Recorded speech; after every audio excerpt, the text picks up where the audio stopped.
time to get your fix. Come on down, get your horrible gaming review. Come on down, get your horrible gaming review. Come on down, get your horrible gaming review. Come on down, get your horrible gaming review. Wow. Hello, my name is Zach Rye with Old Man Gaming, and welcome to another horrible game review. A couple of disclaimers before we get into it. First and foremost, this is snap judgment reviews. I only get about 4 or 5 hours with the game that I'm reviewing. I'm just trying to give you an idea whether you're going to like it right off the bat or not. Because of that, I don't give scored reviews. I don't believe in them in video games. I think it's one of the most subjective forms of art. So you're going to get a pro and some cons, in my point of view, as all reviews are. And then I'm going to tell you whether or not I will be sticking with the game beyond the purposes of this review. Now, one last thing, the word horrible in the title of this review does not necessarily refer to the game or DLC or whatever that I'm reviewing, but the actual review itself, because it's short and quick. All of that out of the way, I haven't done one of these in a while. Obviously, I have been, well, I don't know, obviously, maybe not. I have been dealing with some negativity stuff, and the review process, while these are great for the channel, it always makes me feel uneasy and pained, so that's why I've been away for a while. But I've got a couple of reviews coming up, so hopefully you guys enjoy them. And the first one is today. I am doing Second Extinction. You will notice in the opening slide that it says right next to it game preview. That's because I am reviewing this thing 2-3 days after it actually drops into Games Pass, and it is firmly in the early access game preview beta stage, which means there are a lot of bugs and issues which we'll talk about, but we need to be a little bit more forgiving for it because this game is so early on. Obviously, this is not meant to be a finished product.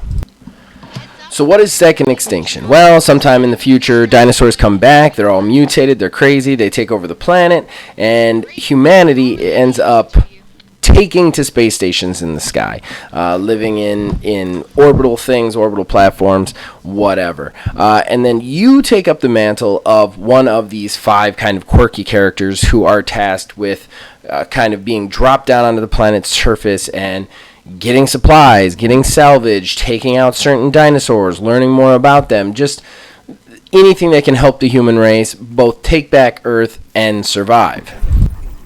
And that's really it. There's not a lot of plot behind this game. It is meant to be a co-op shooter, and it's meant to be one that you kind of like repeatedly just go in with friends and try and survive. I kind of feel a lot of different vibes from games from this past on this one. Left 4 Dead, one of my all-time favorites, the Deep Rock Galactic, stuff like that. That's what they're looking for here. You go in with 3 buddies, you either select a mission or you go into free roam and you kill a bunch of dinosaurs. Obviously, you gotta say something about Turok because we haven't shot dinosaurs in a first-person shooter game since then, so I felt a little nostalgia there, even though this game is nothing like that. Now, you can go into the game in 2 different ways. One is free roam, and one is campaign. Now, the campaign is kind of these objective-based missions. So far, what we can tell is you pick one of them from the board, kind of in the way that Grounded is. Like, there's a bunch of missions available to you that reset after time. You pick one of them that's available, and it has a certain number of objectives that you have to accomplish. Then you get dropped in, you accomplish them, and you evac. Free roam is a little bit more open-ended. Basically, you just drop into a specific location, and then you're just on the map. That's one thing that needs to be mentioned about this, is that this game has one giant map. That's it. So it's not procedurally generating stuff. As far as landscape goes, it's not changing the map you're on. It's just one huge map with a bunch of different sections. Each one of these sections is cordoned off with kind of like a danger level. There's low danger, medium danger, and then one area, I think it's called Nova Ridge, and it's fixed. That's extremely high danger, just tons of huge, bad, large mobs of dinosaurs there. One of the big similarities between the free roam and the expedition is basically you're tasked with doing a couple of things. Once you've done those things, you have to get to an evac point. This is where the Left 4 Dead kind of rolls in my mind, is that once you hit that evac point and you start that evac point, you have to survive for a full minute till the dropship comes. Then you have to make room and let it land while just swarms and hordes of dinosaurs charge you and attack you, making that really cool climactic finish every time.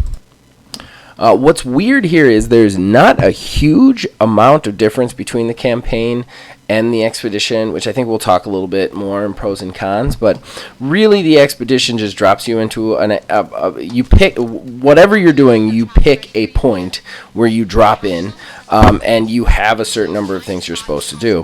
What's interesting is on both of them, there are tons of different things that come up that you can get pulled into and do different activities, such as fixing dropships, clearing out bases, trapping raptors for research, collecting eggs for research, salvaging these crates, just all sorts of stuff like that. And honestly, I thought that's one of the best parts about this, is the little side quest diversions. Instead of just going to a straight point, you're trying to do a bunch of things. You can easily get sucked into a bunch of things along the way, which makes you feel a little bit more accomplished. In addition to this, there's also a few Rexes floating around, these huge Tyrannosaurus Rex monsters that are just unbelievably difficult to fight. We actually did a stream of this game the day after it released, so I urge you guys to go back and check out, because myself, Phil, Billy, and Filthy all fought one, and it was something else. It just eats bullets for lunch. In any case, that's really the crux of the game. You'll then return to your main screen. You'll get player character levels up. Your characters don't. You can pick any of the 5 anytime you want. You can also have overlap with other players, so they're not restricting you to any sort of characters, which I enjoyed. The other thing is, your level doesn't level up any player ability, although each one of the players do have hero abilities, not unlike your Overwatches and stuff. It's usually 2, one big one and one smaller one. The guy that I'm playing in the video you're watching has a scent masker, which makes all of the dinosaurs around him just kind of lose track of him for a second. And he also has a big satchel charge that he can attach to a dinosaur or a fixed point and shoot it for huge amounts of damage. Another character I played had a satellite, an orbital strike for pinpoint huge DPS, and then he also had this really great ability where he highlights all the bad guys around him in red for himself and any players with him. So you have those kind of hero-based shooting element added to this, which is nice as well. It gives another layer of depth. They also added in looter-shooter aspects. As you're down on the planet, taking out dinosaurs, you're collecting goods, you're collecting crafting supplies and all sorts of stuff to bring back to the station and to work on your guns. As your player levels up, you will unlock certain guns. I've only gotten to player level 3 so far, so I only unlocked the SMG so far. I'm kind of looking forward to see what else is out there, because you only start with like 5 unlocked, I believe, like a shotgun, bolt-action scout rifle, an assault rifle, the pistol, and the grenade launcher, I'm pretty sure. So it was nice to see that even more guns come available as you go along. Nonetheless, you will use the crafting supplies you get, along with a standard currency called research supplies, research points, which you get from just being on the planet and doing stuff, to upgrade your weapons. This works in 2 different ways. There's usually 3 categories: handling, crit percentage, and then stability. You actually have to spend research points to unlock the slot to upgrade them. Then you have to spend research points on a token to place in the slot, which is weird. Don't know how I felt about that kind of like second level perk tree type of thing, but there is some builds to this game. Once you unlock the weapons, though, they remain static through all the characters. So if I upgrade my bolt action, any one of the characters that takes a bolt action in with me will have the bolt action. All of the characters also have a passive ability as well, which can range from having 2 primary weapons to some other sort of thing, like passive resistance, extra health points, that sort of thing. Okay, I think that gives you a basic overview, so let's get into the pros and cons. I like to go positive first. So let's do the pros first. Pros. While some of the bugs mess with this, which we're going to talk about in cons, the shooting feels good. It's concise. It's crisp. I enjoy it. There's weight and heft to the firing of the rounds. I feel like, I don't know, it's good. It feels good, which is nice, especially in an early beta like this, especially in a shooter, which that's really the primary thing of what you're doing. My second pro is definitely, without a doubt, all the extra different side stuff you can get into on the planet, which I just think is great. I think it's so cool that, like, while going through the process of this objective, I can accomplish 4 or 5 other objectives along the way, or decide to skip them. I think it's really cool. It gives you that post-apocalyptic Mad Max kind of feel where you're just kind of going in, trying to get as much as you can and get out. I really enjoyed that. I thought that was probably one of the more unique parts of this game, in my opinion, even with Deep Rock, where you're making these, like, where it's like a shooter run based sort of thing. You don't have that extra thing. There's an extra couple of things you can collect when you're mining, but it doesn't have those cool extra, like, side almost missions or scenarios that you can get involved in. And you can weigh the risk of actually participating in them or going for the straight thing that you need to do.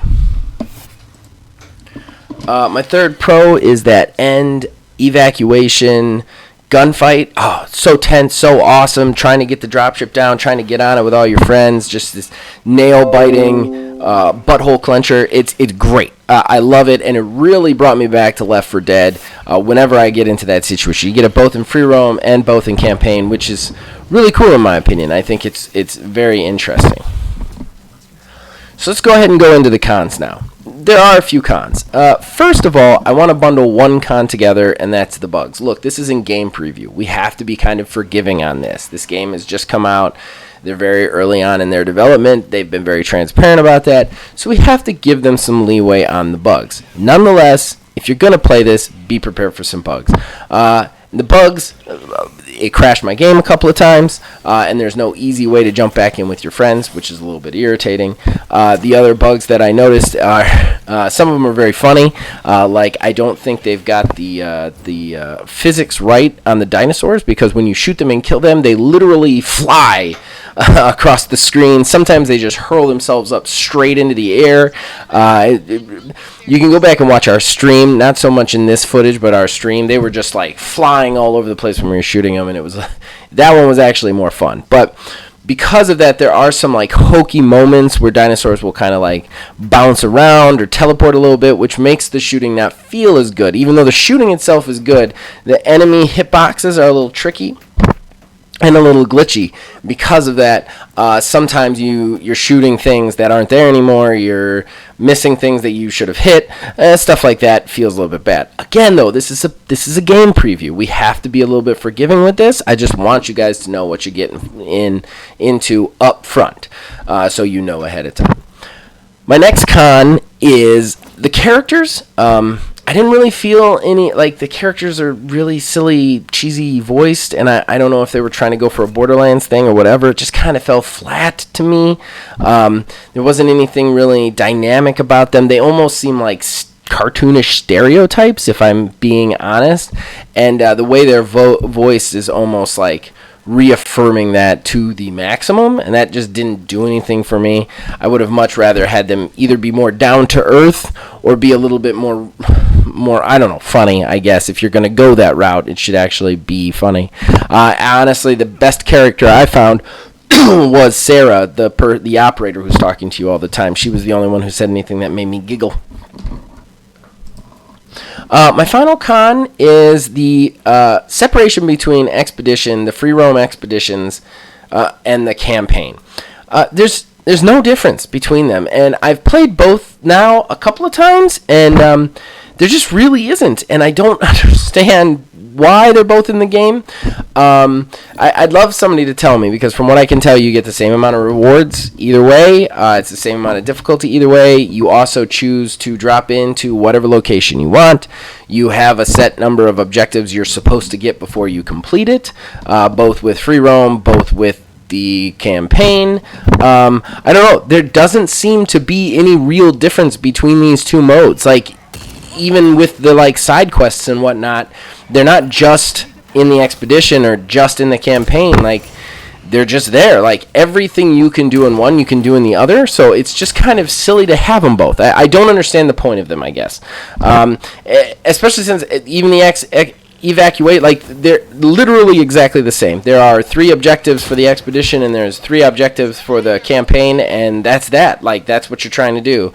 I don't know why they put them both in the game. I don't understand the point of them. So I would say that's a con for me, is I feel like you've got this option here that just doesn't even make sense. So that brings us to whether or not I'm going to stick with it. Yeah, I'll probably play it a couple more times. This game, I am reminded of Deep Rock Galactic, but this game doesn't do it for me like Deep Rock does. Nonetheless, I enjoy it. I enjoy shooting it. And if I'm playing it with some buddies, I will probably go in it and play it again. Again, this probably wouldn't be one of my normal main rotation that I can't wait to get to, but it's a good, fun, enjoyable game, and I think it can only go up from here. It's going to be interesting, and it's going to get better. So that's great.